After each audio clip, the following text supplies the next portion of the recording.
Salam alaikum, donc je suis Madame Al-Faki, je suis professeure de physique-chimie, passionnée de neurosciences. Je me suis formée à l'éducation bienveillante de type Faber-Maslich. Je fais des ateliers dans le cadre d'une association Réenchanter la vie de nos enfants et la nôtre. Donc on va s'intéresser aujourd'hui à comment susciter la coopération chez l'enfant selon la méthode d'éducation à laquelle je me réfère, Faber-Maslich, éducation bienveillante. Alors on va d'abord s'intéresser au cœur et aux principes de la coopération, puis on va voir les outils, la boîte à outils, les outils qui permettent de diminuer la résistance pour susciter la coopération, réenchanter nos relations, et on va voir différentes pistes ensuite si tout ça, ça ne suffit pas, que faire et pourquoi ça ne marche pas. Alors, on va d'abord commencer par le nectar caché, le cœur de la coopération, en allant sur les pas du prophète sallallahu alayhi wa sallam, avec un hadith que je trouve magnifique, et qui est rapporté par Anas, qui raconte quand il était petit, que le prophète sallallahu alayhi wa sallam l'avait envoyé faire une commission.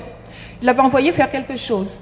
Et que Anas a répondu, « Je jure par Allah que je n'irai pas ».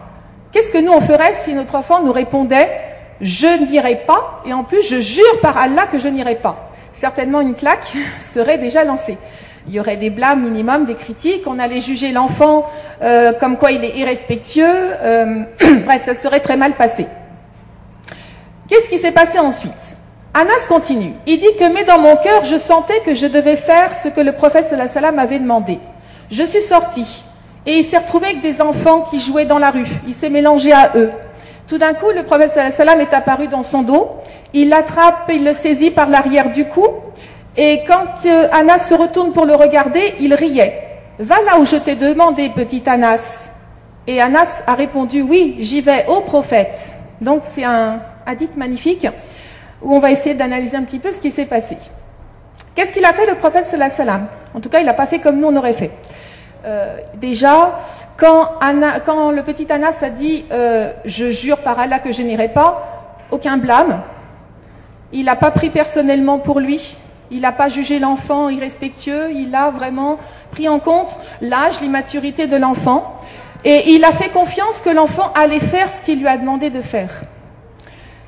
Et il n'a pas réitéré sa demande. Il a laissé. Quand l'enfant est sorti, puis il le voit jouer, il a fait un rappel avec chaleur, mais il n'a pas lâché l'affaire. Donc chaleur et exigence, qui sont d'ailleurs la base de ce qu'on appelle l'autorité naturelle. Là où on a de l'influence sur l'enfant. Et il a fait quoi? Il y a eu un contact physique. Il l'a attrapé, mais doucement, puisque quand il s'est retourné, il a vu qu'il est en train de rire, de sourire. Donc il n'a pas attrapé brusquement. Il y a eu un contact physique d'où? Un regard riant, donc du sourire également des yeux et de la bouche, et des paroles calmes. Qu'est-ce que la neuroscience, elle nous apprend sur cette attitude chaleureuse? Eh bien, l'attitude chaleureuse, elle a un cercle vertueux. Elle permet de libérer ce qu'on appelle l'ocytocine, qui est l'hormone de l'amour, du lien. Et elle est libérée par un contact physique, mais pas seulement, par un regard chaleureux, par des paroles douces, agréables. Elle est libérée par le regard, qui est donc le sourire, bref, tout ce qui va rendre la relation chaleureuse, faire que ça va être agréable. Quand l'ocytocine, elle est libérée, ça va permettre à l'enfant d'avoir de l'empathie, de pouvoir se mettre à la place de l'autre, d'être sensible aux sentiments de l'autre, de pouvoir se mettre à sa place. Ça va diminuer le stress. Si vous avez un enfant qui fait une crise et vous le tenez 7 secondes dans les bras, ça va permettre, c'est la durée nécessaire pour que l'ocytocine soit libérée dans le cerveau. Après, au bout de 20 secondes, elle va avoir un effet déjà apaisant. Ça va permettre de donner de la confiance envers la personne qui est chaleureuse. L'enfant va se sentir en confiance avec le parent qui est chaleureux. Ça va créer des liens d'amour, d'amitié, si c'est avec des personnes autres que le parent. Et surtout, j'en arrive à la coopération. Ça va donner le désir de coopérer. Donc, quand on est dans une attitude de bien-être, de chaleur avec l'enfant, eh bien, on va naturellement susciter la coopération. Alors, si on est dans l'impatience, dans les cris, dans des ordres péremptoires, ça va bloquer sa production et c'est bien fait. En particulier, celui qui nous intéresse ici, celui de la coopération. L'enfant n'aura pas envie de coopérer, n'aura pas envie de faire plaisir. Et la base de l'autorité naturelle, relationnelle dont je parlais tout à l'heure, chaleur et fermeté. Le prophète sallallahu alayhi wa sallam, il n'a pas lâché l'affaire, il avait des exigences, mais il y avait une manière de faire, avec chaleur. Quand l'exigence, elle est élevée, tout à fait à droite, et la chaleur est élevée, on est dans la bienveillance. C'est l'attitude qui permet d'avoir un attachement sécure pour l'enfant, et c'est le seul parmi les 4 qui sont là. Ça permet de maturer le cerveau, ça permet d'avoir des relations harmonieuses, ça permet de susciter la coopération. Quand les exigences sont élevées, mais que la chaleur, elle est faible, on est dans l'autoritarisme, dans le contrôle. Et ça peut aller très loin. Parce que l'enfant, quand on est dans le contrôle, déjà, il n'aime pas être contrôlé, il perd la confiance en le parent, il n'a pas envie de coopérer, les liens d'amour peuvent être distendus, et ça peut aller même jusqu'au rejet des valeurs du parent, de tout ce à quoi il est attaché, y compris la foi. Puisque mon père, il est croyant, il est attaché à la foi. Moi, je rejette tout ce qu'il est, puisque je suis dans la rébellion, je rejette tout, y compris la foi. Ça peut aller très loin. Quand les exigences sont faibles et la chaleur, elle est élevée, on est trop permissif. Il y a des parents qu'on va traiter à tort de démissionnaires, de laxistes, alors que c'est simplement des parents qui sont, ils savent plus comment faire, parce qu'ils ont été dans le contrôle depuis que l'enfant était petit. Quand il était petit, ça pouvait fonctionner encore. Mais une fois qu'il devient adolescent, qu'il grandit, ça ne marche plus. Les moyens de contrôle, on n'a plus de pouvoir. L'enfant, il est capable de pouvoir obtenir ce qu'il désire par lui-même. Il est capable de pouvoir fuir une punition ou la relation. Il peut s'enfuir dans le pire des cas. En tout cas, ça ne marche plus. Quand on a des exigences qui sont faibles et une chaleur qui est faible, on est désengagé. Un enfant, par exemple, va aller sur une chaise, il se met en danger. Le père, il va se dire, ou la mère, bah, de toute façon, c'est comme ça qu'il va apprendre. Il va se casser la figure, il saura que la prochaine fois, il ne va pas y retourner. Bon, ben là, on est désengagé. Donc, quand on est dans la bienveillance, chaleur et exigence élevée, ce sont des bases de l'autorité naturelle où on aura de l'influence sur l'enfant et il aura envie de coopérer. Sauf que, de 13 ans à 16 ans, en particulier chez les garçons, il y a une chute du désir de coopérer naturellement. Il n'a pas envie, puisque lui, il a envie de devenir autonome. Il a envie d'avoir sa propre liberté, il n'a plus envie qu'on le dirige et il n'a pas forcément envie de faire plaisir puisque ça vient un petit peu contrebalancer son désir de liberté, d'autonomie. Alors comment faire face à nos demandes, puisqu'elles sont lettres mortes ou discutées par l'adolescent et que finalement, même quand on va faire une demande de la plus belle des manières, avec un s'il te plaît à la clé, avec une parole aimable, eh bien l'enfant ne va pas l'écouter, il va l'ignorer.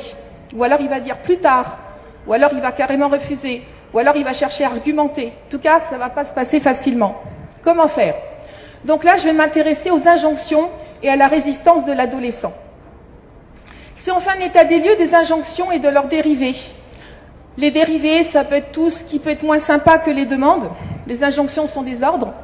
À part les ordres, on peut dire pourquoi tu n'as pas fait ci, tu n'as pas encore fait ceci, qui est-ce qui a fait cela, faire des menaces, des promesses de récompense, etc.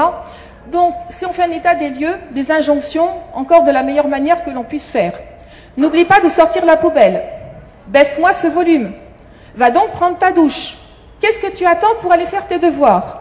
Laisse donc ton téléphone quand je te parle. Ta chambre est un vrai chantier. Va la ranger. Arrête de jeter tes affaires n'importe où. Parle-moi autrement, sur un autre ton. Préviens-moi si tu sais être en retard. Ou gare à toi la prochaine fois si tu viens encore en retard, etc.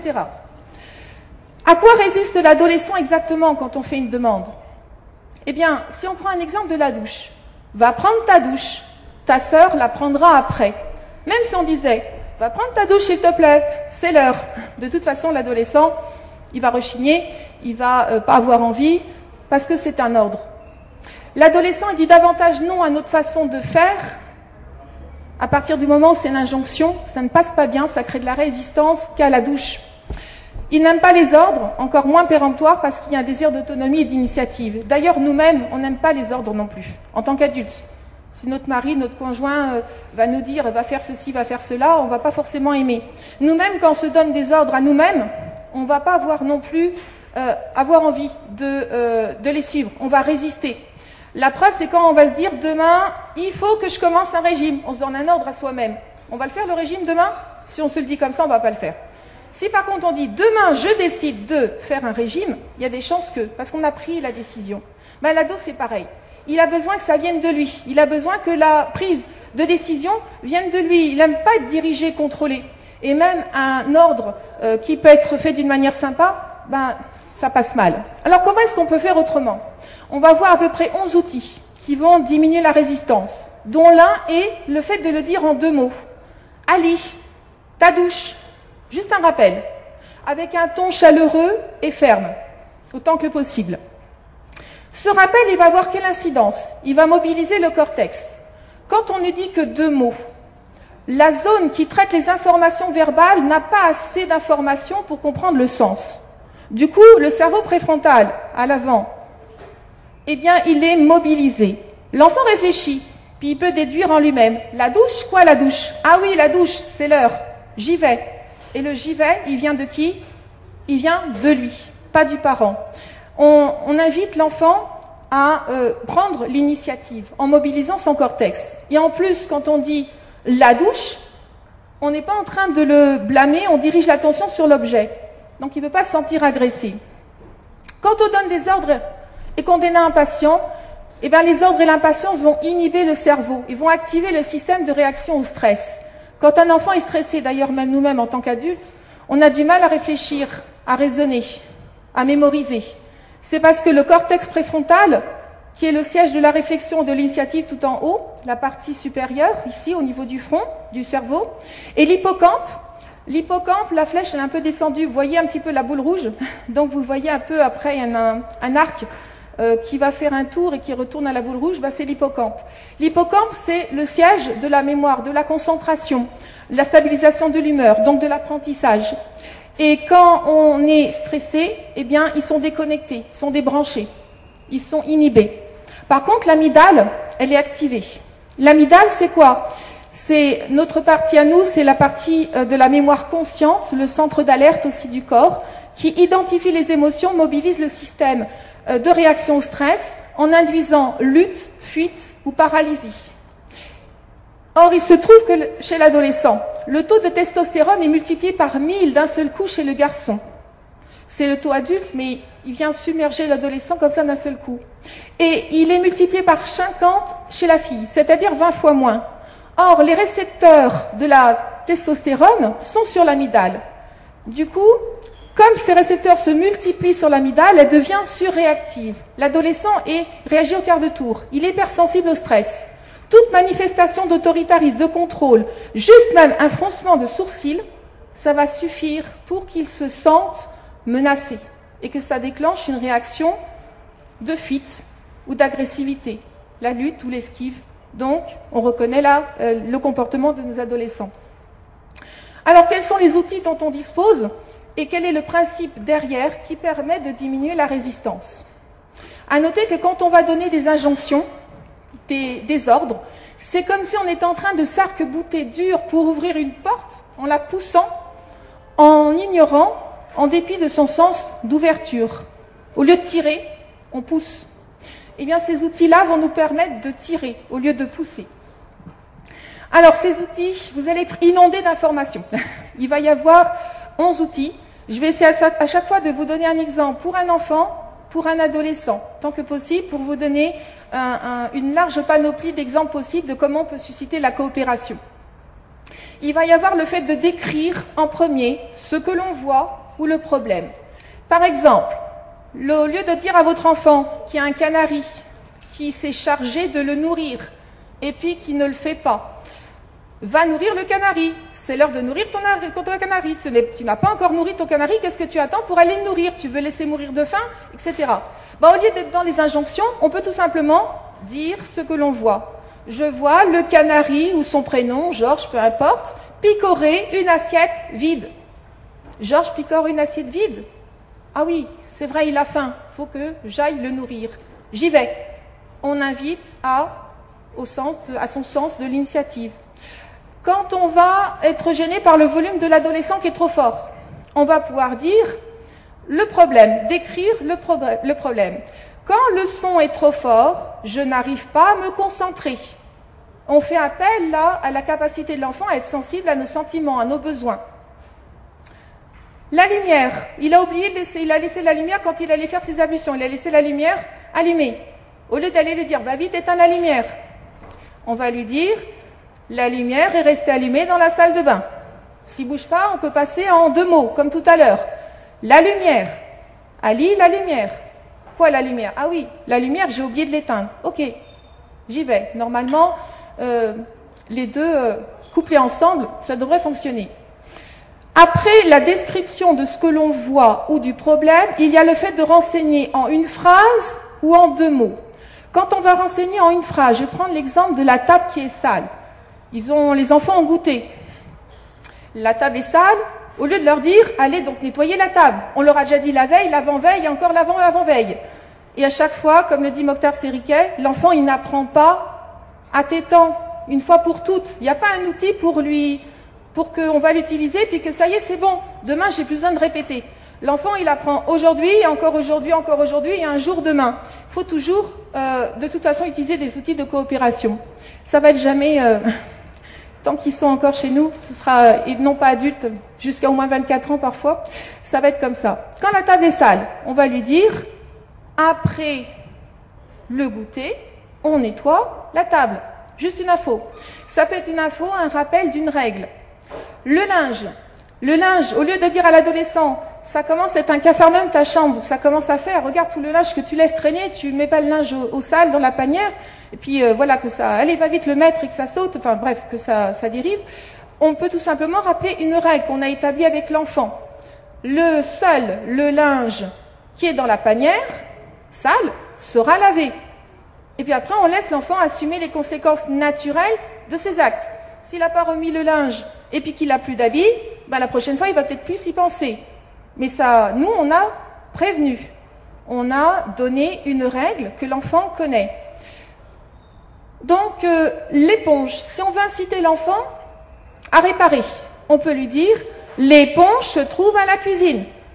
Au lieu de le gronder pour une maladresse, il a renversé quelque chose, et de lui dire « va vite chercher une éponge pour nettoyer tout ça » ou bien de le faire à la place, on va lui indiquer donc où se trouve l'éponge pour l'inciter toujours à la prise d'initiative. Les ablutions. Au lieu de presser l'enfant et de lui dire « va vite faire tes ablutions, c'est l'heure, c'est bon », ben on peut lui dire « la salle de bain est libre pour les ablutions ». Ils ne se sentent pas pressurisés. On n'a pas donné d'ordre. En 2 mots, on l'a déjà vu. Par exemple, les chaussures qui traînent dans le couloir, on peut dire « tes chaussures ». Ou mettre le prénom avant. « Ali, tes chaussures ». La poubelle que l'ado n'a toujours pas sortie. « Ali, la poubelle ». Et donc, on a vu décrire ce que l'on voit ou le problème, le renseignement, en une phrase ou en 2 mots. J'en arrive au choix. On peut donner un choix sur le moment ou la manière. Par exemple, pour aller prendre le bain pour un jeune enfant. On peut lui dire, est-ce que tu préfères aller prendre ton bain avant l'histoire du soir ou après le goûter? Ou alors on peut lui dire, est-ce que tu veux y aller à cloche-pied ou à reculons? On peut utiliser du jeu, de l'humour. Les enfants, ils aiment bien. On va lui donner un champ de liberté dans un cadre acceptable par le choix. Il se peut d'ailleurs que l'enfant propose un 3e choix. S'il est acceptable, pourquoi pas? Pour le parc, il est très important, outre le fait de la manière dont on va s'y prendre pour susciter la coopération, que peut-être ça peut venir de la manière dont on va s'y prendre, il y a aussi le fait de préparer l'enfant à couper une joie, le fait de prendre en compte ses besoins. L'enfant, quand on l'amène au parc, il est tout à son jeu, il est tout content. Et tout d'un coup, on va lui dire, c'est l'heure de partir, tu viens tout de suite, maintenant. Forcément, ça ne va pas bien se passer, il va résister, il ne va pas avoir envie. Donc là, on peut lui donner un choix et en le prévenant à l'avance, on peut le préparer, lui dire, là, il est l'heure de partir. Je sais qu'on peut même faire, de l'accueil de ses émotions, je sais que tu as envie de rester, je le vois, mais je dois partir et le repas qui m'attend ou autre chose, dans 5 minutes, il faut qu'on aille. Est-ce que tu préfères faire un tour de toboggan ou de la balançoire? On lui donne un choix, ça le prépare au départ. Ça, c'est très important pour éviter aussi les conflits inutiles. La chambre, on peut proposer par exemple à un enfant, est-ce que tu préfères faire nettoyer ta chambre tout seul de ton côté et moi aussi, on met de la musique à fond, on s'y met ensemble, ou est-ce que tu veux qu'on range la chambre ensemble, d'abord la mienne, puis la tienne? Pour les corvées, on peut pour les corvées discuter, faire une réunion de famille et discuter des choses qu'il y a à faire et montrer qu'on a un besoin d'être aidé. Là, vraiment, maman, elle ne peut pas assumer tout, papa et maman, etc. On a besoin de votre aide. On a fait une liste de toutes les choses qu'il y a à faire, la vaisselle, débarrasser la table, etc. On peut lister un tas de choses.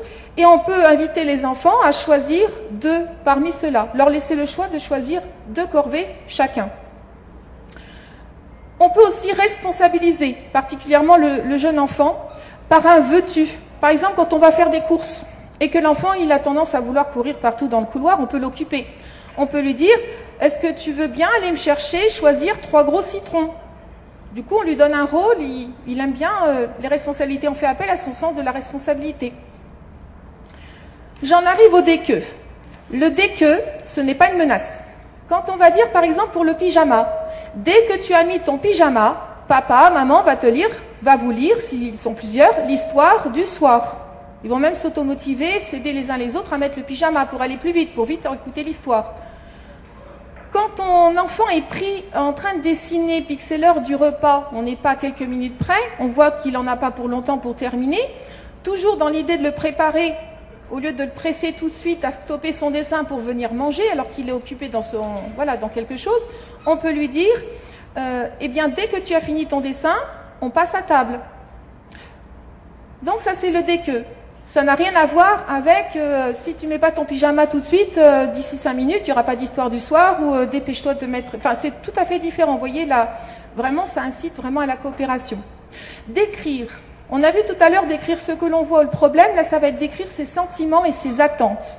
Le sentiment, j'aime, je n'aime pas. Les attentes, ça peut être un besoin ou des valeurs. Ici, ça va être un besoin dans les 2 exemples que je vais prendre. Le ton plaintif d'un enfant. Vous avez un enfant qui a toujours tendance à parler en gémissant, se plaignant d'un ton génial. « Oh, tu m'as pas amené acheter ce manteau que tu m'avais dit qu'on irait acheter. » Et la maman, elle aimerait qu'il parle autrement, qu'il arrête d'avoir ce ton génial. Elle peut lui dire « J'aime quand tu me demandes les choses de la manière suivante. » Puis elle va préciser ce qu'elle attend. « Est-ce que maman, tu peux m'amener acheter ce manteau aujourd'hui ?» On incite à la coopération là dans la façon de parler. Le retard. Vous avez un ado qui arrive systématiquement en retard. Au lieu de le gronder, de le menacer, etc., on peut simplement exprimer son sentiment et ses attentes pour le sensibiliser. On va lui dire « Je n'aime pas quand tu es en retard et que je m'inquiète. Je m'attends à ce que tu prennes le temps, ne serait-ce que de m'envoyer un texto pour me prévenir. » Et là, on sensibilise l'enfant à la capacité d'être sensible aux sentiments des autres. On fait appel à son sens de la responsabilité, son sens de l'initiative. Il y a également après les questions impliquantes. Les questions impliquantes, par exemple, au lieu de dire à l'enfant « Il pleut, va mettre ton imperméable », c'est un ordre, une injonction, on a vu que ça induisait de la résistance. On peut lui dire « Qu'est-ce qu'on met quand il pleut ?» De lui-même, l'enfant, il conclut, on met un imperméable, on met des bottes. Il va donc de lui-même aller vers quoi on voulait qu'il aille. Une poubelle. La poubelle que l'adolescent n'a toujours pas sortie. Au lieu de lui donner l'ordre d'aller le faire tout de suite, immédiatement, la question impliquante, elle est vraiment très pratique, surtout avec les adolescents, pour éviter d'exiger sur le moment, tout de suite, à l'instant qu'il le fasse, parce qu'on est énervé qu'il ne l'ait pas fait avant. Et on peut lui demander, par exemple, la poubelle, quand est-ce que tu comptes pouvoir la sortir? Ou bien, la poubelle, veux-tu le choix du moment? Donc, la question impliquante, c'est effacé, de toute façon, on ne voit pas très bien. Il y a Amida Palagi, qui est une conférencière, une fois qui est intervenue chez nous, que j'ai beaucoup appréciée. C'est celle qui a écrit Couleur d'Islam, les chansons Couleur d'Islam. Elle invitait ses enfants à coopérer d'une manière assez particulière, en leur disant « Qui veut des hasanats et débarrasser la table ?» C'est sympa, mais il faut commencer tôt pour que ça marche. Si on commence avec l'ado de 16 ans, il va se dire qu'est-ce qui lui arrive aujourd'hui à papa, maman, ça va pas marcher.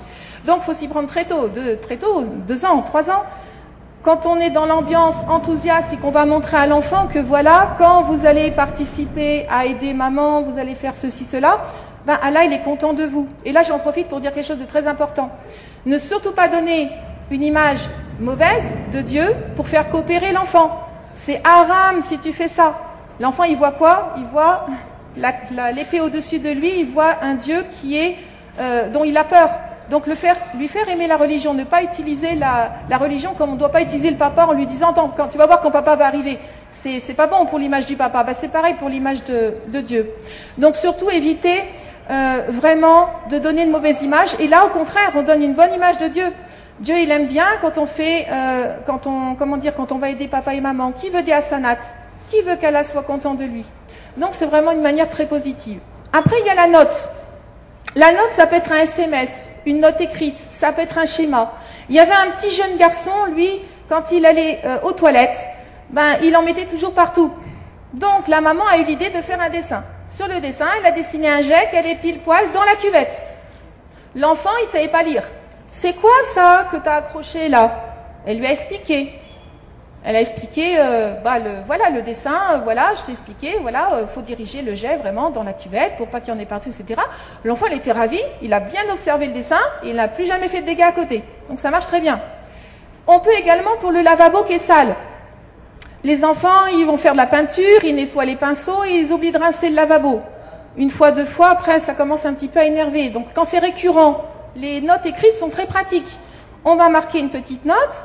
S'il vous plaît, ne pas oublier de me rincer après usage. J'ai aussi besoin de repos. On peut faire de l'humour ou pas. S'il vous plaît, ne pas oublier de rincer le lavabo après usage. Signé maman, qui vous aime.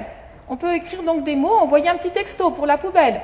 S'il te plaît, n'oublie pas à l'ado de sortir la poubelle ce soir. C'est jeudi. Donc on peut faire un petit mot. L'avantage des notes, c'est pour les actions qui sont récurrentes, qui régulièrement arrivent, qui nous gênent. Et puis ça permet de peser les mots qu'on va écrire. Parce que quand on écrit, on n'est pas en train de parler ou on peut dire tout de suite des choses qu'on va regretter. Quand on écrit, on pèse les mots. Après, il y a le brainstorming. Le brainstorming, c'est le remue-ménage. C'est le fait de trouver une solution qui satisfasse le parent comme l'enfant. Le brainstorming, c'est une résolution de problèmes pour lorsqu'on a des conflits de besoins.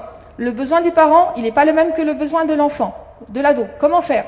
Par exemple, les vacances. Les parents, ils veulent que l'enfant, il passe les vacances avec eux, toutes les vacances. L'enfant, lui, il voudrait passer toutes les vacances avec ses amis, en restant à la maison.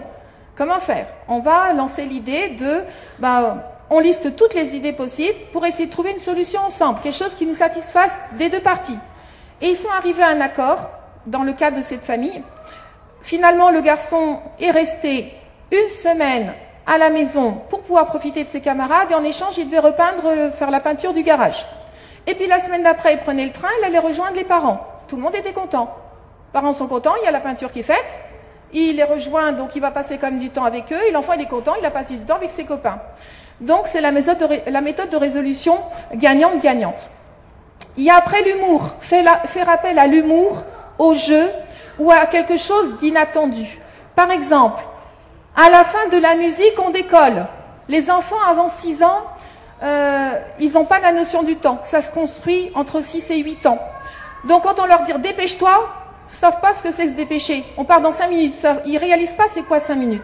Donc quand on va mettre la musique, on leur dit dans 5 minutes, quand la musique est terminée, on s'en va, on sort, on va au parc ou faire autre chose. Ça leur parle. La musique, ils ont déjà entendu. Ils savent à peu près la durée que ça va durer sans avoir la notion du temps. On peut faire ça aussi pour des sourates. Par exemple, pour faire réviser des sourates à l'enfant. On peut jouer à l'avion. Vous savez, quand vous mettez sur le dos, vous prenez l'enfant et vous le balancez sur le côté, de haut en bas. Enfin, on fait l'avion, quoi, avec l'enfant. L'enfant, il aime beaucoup ça. On peut dire, oh là, maman, papa, n'a pas de carburant. Il faut réciter une sourate, là, pour que l'avion, il puisse décoller. L'enfant, on lui fait réciter une petite sourate. Puis on peut en faire une ou deux, comme ça, ou trois, sous forme de jeu. À la fois, nous, on est content, il a révisé ses sourates. Lui, il n'a même pas vu qu'il a travaillé, c'était un jeu. Donc, on fait appel à l'humour au jeu. Les devoirs, pour les jeunes enfants, c'est la galère, les devoirs. Ils n'ont pas envie de s'y mettre. Plus ils sont jeunes, plus ils ont de devoirs. Parfois, ils en ont plus à l'école primaire qu'au collège. Quand ils ont des maths, du français, de la lecture, la poésie, je sais pas, plein de choses, c'est décourageant, ils n'ont pas envie de s'y mettre. On peut mettre un timer. Il y a des minuteurs Pomodoro, ils sont programmés pour durer 20 minutes. Au bout de 20 minutes, fini, pas fini, on dit à l'enfant, tu stoppes les maths. On passe au français pour encore 20 minutes. Il peut se mettre en marche comme ça pour 3 activités de 20 minutes, maximum 3. Et là, l'enfant, ça lui donne envie. Et en général, même quand il n'a pas terminé, de lui-même, il va dire « Attends, j'ai juste encore une phrase à noter ». Ça va vraiment changer beaucoup de choses au niveau de la coopération pour les devoirs pour les jeunes enfants. Le volume. Pardon. Au niveau du volume, un ado toujours qui mettait son volume trop fort. On a vu tout à l'heure qu'on pouvait décrire le problème. Mais on peut aussi faire appel à de l'humour. On peut aussi se boucher les oreilles, indiquer qu'on a besoin qu'il baisse le son, en lui faisant le geste s'il te plaît, et puis en remerciant après. On peut donc s'y prendre d'une manière un petit peu humoristique. Bref, voici les 11 outils dont je vous ai parlé pour susciter la coopération et diminuer la résistance. Si je les rappelle, décrire ce que l'on voit ou le problème, tout en bas, décrire les sentiments et les attentes, un besoin ou des valeurs, le dès-que, le choix, responsabiliser, le dire en une phrase ou en 2 mots, faire appel à l'humour, le brainstorming, la note et les questions impliquantes. Qu'est-ce qui change avec ces outils? Ces outils ils font appel à ce qu'il y a de meilleur chez l'enfant, dans le respect de sa personne et de ses intelligences, parce qu'on fait appel à son libre arbitre et à sa liberté de choix, on fait appel à son sens de l'initiative, on fait appel à sa capacité à être sensible aux autres, on fait appel à son sens des responsabilités et on fait appel à son sens de l'humour. On fait appel à ce qu'il y a de meilleur chez lui, sans donner d'ordre, sans donner d'injonction, sans être dans les reproches, sans enquêter sur le coupable, qui est-ce qui a laissé encore le lavabo sale, sans donner des menaces, des punitions. À propos d'ailleurs des menaces et des promesses de récompense, ne jamais récompenser un enfant pour qu'il fasse quelque chose. Jamais. C'est hyper délétère. D'abord, l'enfant, il va le faire après uniquement pour la récompense. Et puis, s'il n'y a pas de récompense à la clé, il ne le fera pas. Même des petits bébés de 6 mois. Ils vont naturellement, ils ont le sens altruiste, la notion du bien et du mal. Ils vont naturellement aider une maman qui a du mal à ramasser une épingle à linge, qui a du mal à ouvrir une porte. Spontanément, à leur manière à eux, ils viennent en aide. Et si on leur donne une sucette, ça a été testé, on leur a donné une sucette comme récompense à leur 1 an, et etc., même jusqu'à 3 ans. Quand on leur donne une sucette, après, ils vont plus aider. Ils attendent la sucette. Ils ont perdu le sens altruiste. Ils l'ont complètement perdu. Ils vont faire la chose uniquement pour la récompense. Puis après, plus l'enfant grandit, plus la récompense doit être grande. Au départ, ça va être un petit livre, un petit CD acheté comme ça, on va dire, dans un magasin pas cher. Mais après, ça va être quoi? Ça va être le DVD, ça va être la moto, ça va être la voiture. Ça ne termine plus.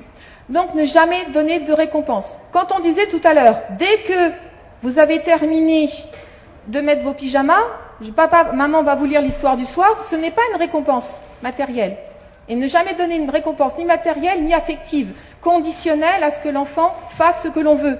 Lui donner des câlins, des paroles aimables, des compliments, uniquement quand il va faire ce qui est attendu de nous.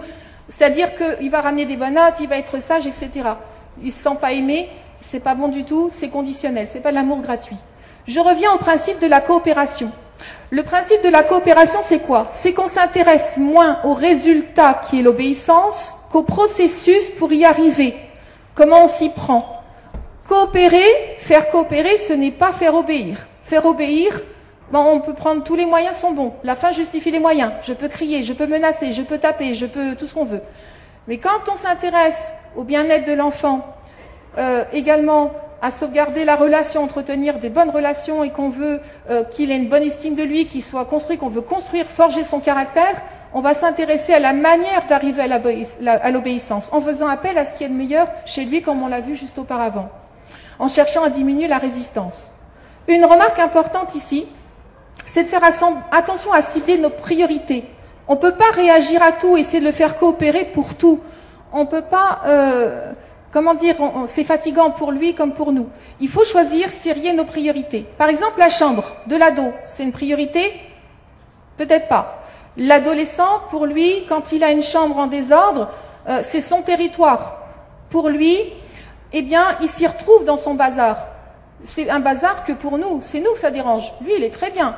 Puis quand ses camarades, quand ses amis viennent, il n'a pas envie que la chambre soit rangée parce qu'il fait penser à un petit garçon sage, bien rangé. Il ne veut pas donner l'image de quelqu'un de rangé. Il veut être autonome, montrer que maintenant il est grand.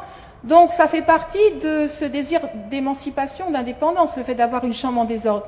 En plus, on a découvert au niveau de la science que le QI, le quotient intellectuel, les enfants qui avaient une chambre, un QI très élevé, ils avaient les chambres les plus en bazar, on va dire. C'était en lien. Le QI était en lien avec le désordre d'une chambre. Donc, faut pas s'inquiéter que mon enfant, c'est grave, il saura pas s'organiser plus tard, sa chambre, elle est comme ça, qu'est-ce que ça va donner après? Non, c'est une étape à franchir. Plus tard, il arrangera sa chambre. C'est une étape pour laquelle il faut patienter. Et par exemple, si on a des invités qui viennent, on peut lui demander, est-ce que tu es d'accord qu'on montre ta chambre? Si tu es d'accord, j'attendrai que tu aies rangé ta chambre avant qu'ils arrivent. On peut le solliciter, toujours dans le respect, et simplement se contenter de mettre des limites sur l'hygiène. Les assiettes sales reviennent sous les 24 heures à la cuisine. Vous pouvez diminuer la durée si ça ne vous plaît pas les 24 heures. Mais le soir avant de dormir, plus d'assiettes dans la chambre. Le linge sale, seul le linge qui est dans la panière sera lavé, etc. On peut instaurer des règles et puis fermer les yeux pour le reste. On ferme la porte si ça nous agace et on ne rentre pas dans sa chambre. Attention également à solliciter tard l'enfant. Si on commence à 6 ans à débarrasser la table, à aider à faire la vaisselle, faire son lit, faire des petites choses comme ça, c'est déjà trop tard. C'est trop tard, il n'est jamais trop tard. Mais on va devoir utiliser les outils de coopération dont on a parlé. Mais ça ne va pas être routinier. Alors que si on avait commencé tôt, au moment où l'enfant il a envie de nous imiter, au moment où il a envie de faire parce que c'est un jeu pour lui, eh bien, on n'aurait plus besoin de demander. Ce serait déjà un fait acquis. Il le ferait déjà de lui-même, sans réfléchir, sans se poser de questions. Ce serait dans l'inconscient. Et l'enfant, il est capable de faire beaucoup de choses. Par exemple, à 18 mois, Sami Moulay, il disait que lui, il invitait son enfant à venir choisir sa couche-culotte ou sa culotte déjà à cet âge-là, à 2 ans. Et puis elle a jeté la poubelle. Il a l'habitude après de jeter sa poubelle, sa couche-culotte à chaque fois à la poubelle. Et c'est un jeu pour lui.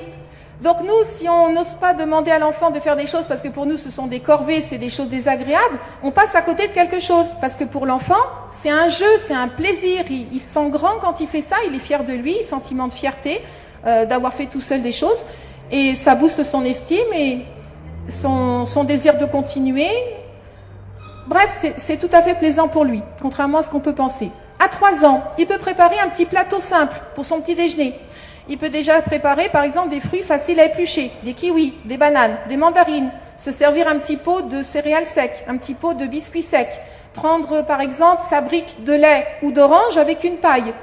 À 3 ans, il peut, automatiquement, il aura le réflexe de se faire son petit plateau, de le débarrasser. On n'aura pas besoin de lui demander de débarrasser la table plus tard à 6 ans, 7 ans, 8 ans. Ce sera déjà un acquis. À 4 ans, il peut préparer son sac, tartiner, réchauffer un pancake. À 5 ans, il peut déjà faire son lit, se lasser, aider un plus petit, son frère, sa sœur. Ça, ce sont des âges empruntés à la pédagogie Montessori. Donc, où on essaye d'impliquer l'enfant à être autonome le plus tôt possible. Mais attention à ne jamais forcer l'enfant tout petit à faire des choses. Ça doit rester dans le plaisir. Ne jamais critiquer ce qu'il va faire. Si par exemple l'enfant il vient à côté de vous, vous êtes en train de plier du linge, des serviettes, puis lui le fait, puis c'est mal plié. Devant lui, vous allez le refaire.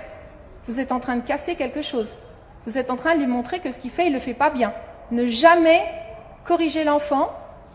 Quand il est en train de faire quelque chose qu'il est petit, il va s'auto-corriger de lui-même en nous regardant, et puis il va se rendre compte de lui-même que c'est pas bien plié comme maman, puis il va apprendre de lui-même et progresser. Ne jamais relever l'erreur, ne jamais comparer avec le frère et la sœur ce qu'il fait, ne jamais pressuriser, ne jamais forcer, et toujours dans le jeu et la bonne ambiance. En parlant de la bonne ambiance, l'enthousiasme des parents, il est communicateur. Si nous, quand on va faire la vaisselle, on est en train de râler, de rechigner, tous les jours il y a la vaisselle à faire, il y a le ménage à faire, puis qu'on le dit à haute voix ou bien on le dit pas, mais ça se voit, ça donne pas envie de l'enfant après quand on va lui demander de le faire. On va faire la vaisselle, va faire le ménage, même toi t'aimes pas et tout, puis tu veux que je fasse, tu veux te décharger, ça va faire des polémiques, puisque nous-mêmes on n'a déjà pas d'enthousiasme, c'est contagieux, c'est communicant. Donc vraiment commencer par montrer nous l'exemple et toujours parler à l'enfant, depuis qu'il est tout jeune, d'un ton enthousiaste en fait. Si l'enfant refuse de coopérer, on peut se poser la question de savoir est-ce que la relation elle est abîmée, si on a mis en place tout ce qu'on a vu avant. On essaie d'être dans une autorité naturelle, d'être chaleureux, d'avoir des exigences et des limites, mais d'une façon chaleureuse, bienveillante. On essaie de mettre en place les outils qu'on a vus pour diminuer la résistance. Mais malgré tout, l'enfant, on voit qu'il n'a pas envie. Ça peut être comme nous en tant que couple, par exemple. Imaginons que vous avez votre conjoint, il vous a pas écouté alors que vous aviez une peine et puis il vous a ignoré. Puis il vient vous demander quelque chose après. Vous allez être disponible? Peut-être pas. Peut-être qu'on a fait quelque chose comme ça avec l'enfant. Revoir un petit peu, réfléchir à notre relation. Donc j'en viens à la dernière partie, vérifier le compte affectif auprès de notre enfant, un chantier pour nous. Attention si nos conversations se limitent au strict nécessaire. Est-ce que tu as bien fait tes devoirs? Ou alors quand est-ce que tu vas faire tes devoirs en utilisant les outils? Est-ce que tu as bien fait ton lit? Tu as bien fait ta douche? Tu as bien sorti de la poubelle? On n'est que dans des choses comme ça, ça va pas le faire. La relation, elle va pas être au top, au meilleur. Si on néglige les temps de partage de qualité avec lui, notre influence, notre autorité naturelle, le désir de coopérer naturel, la confiance que l'enfant a en nous, l'amour qu'il a pour nous, elle va devenir faible. Donc, vraiment, ce qui compte, c'est pas le temps, la durée, passer 1 heure avec l'enfant, même 5 minutes de qualité, ça peut suffire. Attention également à ne pas être chaleureux que lorsqu'on demande une chose. Comme j'ai dit tout à l'heure, si on va demander comme le prophète sallallahu alayhi wa sallam avec un sourire, avec un ton bienveillant, on va aller voir l'enfant pour lui demander de coopérer, et puis que juste les fois d'avant, quand on lui demande pas de coopérer, on parle d'une façon dure, il va bien sentir qu'on est dans la manipulation. Ça va pas marcher. Faut être sincère. Faut être sincère et régulier. Alors, un refus de coopérer peut venir d'une relation abîmée. Ça peut être depuis longtemps ou peu. Par exemple, s'il y a eu des cris auparavant, une dispute qui n'a pas été résolue, etc. Et la priorité revient à restaurer le lien avant de chercher à faire coopérer. Par exemple, s'il y a eu un clash non résolu avec l'adolescent, si on a eu tort, on peut s'excuser. Et on peut essayer d'expliquer à l'enfant pourquoi on a réagi de cette manière si on a dérapé. On peut très bien essayer de mettre en place ces nouveaux outils. On va peut-être pas y arriver du premier coup. C'est comme lorsqu'on on apprend à conduire. Au départ, on galère, on va réfléchir. Elle est où la pédale là pour accélérer? Elle est où la pédale de frein? Comment je fais pour changer ma vitesse? Ah oui, là c'est la première, là c'est la troisième. C'est pas facile, c'est pas inné. Après, on réfléchit même plus au bout de plusieurs années. C'est passé dans l'inconscient, c'est devenu routinier, c'est devenu une nouvelle habitude. Quand on va vouloir essayer de mettre en place aussi les outils de coopération, ça va pas être naturel au départ. On va retomber dans nos anciennes habitudes, dans nos anciens travers. Mais si on est dans la démarche de changer, l'enfant y est très sensible. Et lorsque on a dérapé, par exemple, pensez à dire, tu vois, j'ai réagi comme ça parce que j'étais fatiguée, parce que j'avais besoin de calme, j'avais besoin d'aide, etc. On s'explique, on dialogue avec l'enfant. On essaye de diminuer la tension qu'il y a eu suite à ce clash, ce conflit. Et on peut demander à l'enfant aussi pourquoi lui il réagit de cette manière-là, peut-être dure, violente ou dans la rébellion ou bien vraiment le clash. As-tu réagi ainsi parce que tu étais frustré, parce que tu avais besoin d'écoute, qu'on prenne ton point de vue en considération, parce que tu te sentais pressurisé, tu sentais qu'on te mettait la pression, etc. Alors vérifiez les versements affectifs auprès de l'enfant. Stéphane Covey, dans son livre « Les 7 habitudes de ceux qui réussissent tout ce qu'ils entreprennent », qui est un livre magnifique, il a donné 7 versements sur le compte affectif qui va faire que on booste la relation, la confiance entre le parent et l'enfant, l'amour entre le parent et l'enfant, le désir de coopérer, le bien-être d'être ensemble, etc. Il y a d'abord l'écoute des ressentis et des désirs. L'écoute des ressentis. Là, tu n'es pas bien, tu es triste, tu es frustré, tu es déçu, tu veux en parler, etc. Les désirs. À noter que les désirs n'ont pas besoin d'être comblés, mais d'être entendus. C'est quoi la différence entre un besoin et un désir? Le besoin. Par exemple, j'ai soif. Tu as soif, tu veux boire de l'eau, de l'orangina, du jus d'orange, du Coca-Cola. On peut boire plein de choses. Mais le fait d'avoir soif nécessite d'être comblé, de lui donner à boire. Mais quoi à boire? Le choix, ça c'est un désir. Fait de préférer du coca ou de l'orangina à de l'eau. Donc on peut très bien dire, je comprends, j'entends que tu as envie de boire du Coca-Cola, de l'orangina. Le problème c'est que là il n'y en a plus. Mais par contre, combler son besoin et en lui donnant un verre d'eau ou en lui proposant de l'eau, etc. Donc il y a une différence entre les désirs et les besoins. Quand l'adolescent, l'enfant jeune va exprimer un désir, il a juste besoin d'être entendu. Même, par exemple, quand on fait des courses au supermarché, l'enfant il a envie d'acheter des bonbons. Juste le fait qu'on va dire « je vois que tu as envie d'acheter ces bonbons », On va les mettre sur la liste d'envie pour la prochaine fois si tu veux. Là, le problème aujourd'hui, maman n'a pas prévu de les acheter, etc. Juste le fait d'être entendu, ça va diminuer déjà son envie ça va diminuer son envie d'avoir ces bonbons. Et ça va diminuer surtout la frustration de ne pas les avoir eus parce qu'on l'aura entendu. Est-ce qu'on est donc dans l'écoute de ses ressentis, de ses désirs? Est-ce qu'on tient les promesses qu'on fait à l'enfant? J'ai promis que j'allais l'amener au parc le week-end, et puis finalement j'ai eu trop de boulot, j'ai pas pu. Est-ce que je tiens mes promesses? Parce que si je les tiens pas, la confiance aussi elle diminue. L'amour envers le parent, elle se refroidit. Le désir donc du coup de coopérer aussi. L'intégrité personnelle, est-ce que les actes sont en accord avec les paroles? Présenter des excuses sincères quand on a eu tort, dialoguer comme on l'a vu auparavant. Clarifier ses valeurs et ses limites, partager du temps, du jeu, s'intéresser à ses activités et donner des marques d'attention et d'appréciation gratuites. Par exemple, un enfant, vous lui demandez de vous prévenir quand il est en retard. C'est bien après de le remercier, de lui montrer que vous êtes content, de montrer votre appréciation quand il a prévenu. Il savait qu'il allait être en retard, il envoyait un texto. Et on peut lui dire, même si tu subissais beaucoup de pression à ta répétition, tu t'es chargé de m'appeler pour me prévenir de ton retard. Je te remercie, ça m'a évité beaucoup de soucis. Pensez à remercier, sincèrement, pas seulement pour qu'il le fasse encore la fois d'après, mais être sincère. Et dernier point, comment faire si l'enfant est complètement refermé, si le dialogue est coupé? Il était tellement dans la rébellion, les relations ont tellement dégénéré que ça passe pas bien. On ne peut plus vraiment être dans le dialogue. Se concentrer sur 3 points. Si on se concentre sur tes 3 points, normalement, là, ça devrait vraiment se résorber. Et le premier, ils sont tous aussi importants, mais commencez par le premier, l'écoute de ses ressentis et de ses avis. Ne pas critiquer son avis, même si on n'est pas d'accord avec lui. Ah, c'est comme ça que tu penses, c'est comme ça que tu vois les choses. C'est intéressant, vraiment, je te remercie de me donner ton point de vue. Tiens, voici le mien. Mais ne pas imposer son avis, chercher juste à influencer, si on veut également influencer, en imposant son avis au sien, sans s'opposer, sans imposer. Et être dans l'écoute, comme on l'avait dit tout à l'heure, de ses émotions, de tristesse, de peur, de colère. Proposer un câlin, il va vous repousser, il va le refuser, mais le proposer quand même. Et peut-être qu'un jour, il va l'accepter ou venir vers vous. Racontez ce qui vous a plu dans la journée, sur le trajet, si la relation elle est coupée. Vous profitez du moment qui va se servir un plat à la cuisine. Profitez du moment du trajet pour l'amener au sport. Juste même 2 minutes, 3 minutes. C'est pas la quantité au départ qui va compter, c'est la qualité. Montrez qu'on s'intéresse à lui, à ses activités. L'encourager à faire les activités qu'il aime et qui vont l'épanouir. Encourager tout ça, puis en discuter après avec lui, ça s'est bien passé, etc. Si on va s'en tenir à ces 3 points et que leur relation s'était dégradée, Inch'Allah, petit à petit, elle va revenir. Donc j'aimerais terminer avec juste une phrase de M. Ginot, le fondateur de cette éducation bienveillante Faber Maslich à laquelle je me réfère, qui était un médecin, qui est devenu psychologue et professeur, parce que quand il est sorti rescapé des camps de concentration, il s'est dit, c'est quoi cette éducation, à la fois scolaire comme parentale, qui va faire des enfants, les rendre éduqués, ils deviennent ingénieurs, médecins, infirmiers, et ils peuvent tuer sans état d'âme. C'est quoi cette éducation? Et il a eu à cœur de mettre au point des stratégies pour rendre l'enfant pleinement humain, forger son caractère fort et humain. Et il a une phrase que j'aime beaucoup pour conclure, où il disait qu'on efface tout et on recommence.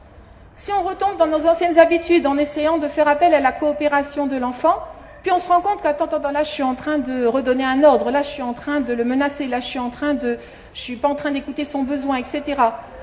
On se reprend et on reprend, on recommence, on réutilise les nouveaux outils qu'on a mis en place jusqu'à ce que, Inch'Allah, ils deviennent routiniers.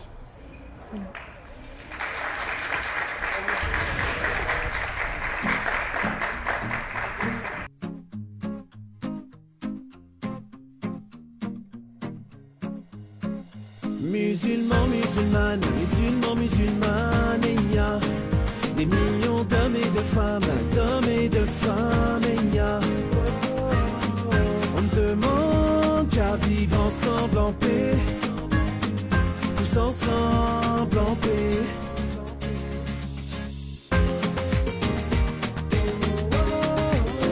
Des millions d'hommes et de femmes, embellis par les valeurs de l'islam.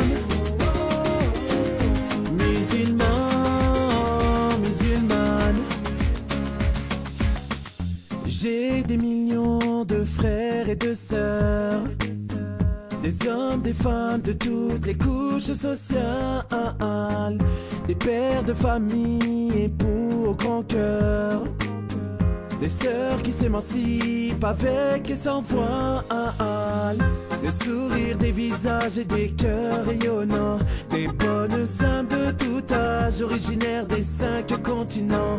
Musulmans, musulmans, des Français qui travaillent, votent et paient des impôts, et qui comme tout le monde veulent juste sortir la tête de l'eau. Musulmans, musulmanes, musulmans, musulmanes, et il y a des millions d'hommes et de femmes, et il y a, on ne demande qu'à vivre ensemble en paix, tous ensemble en paix.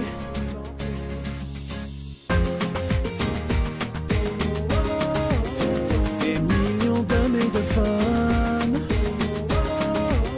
embellis par les valeurs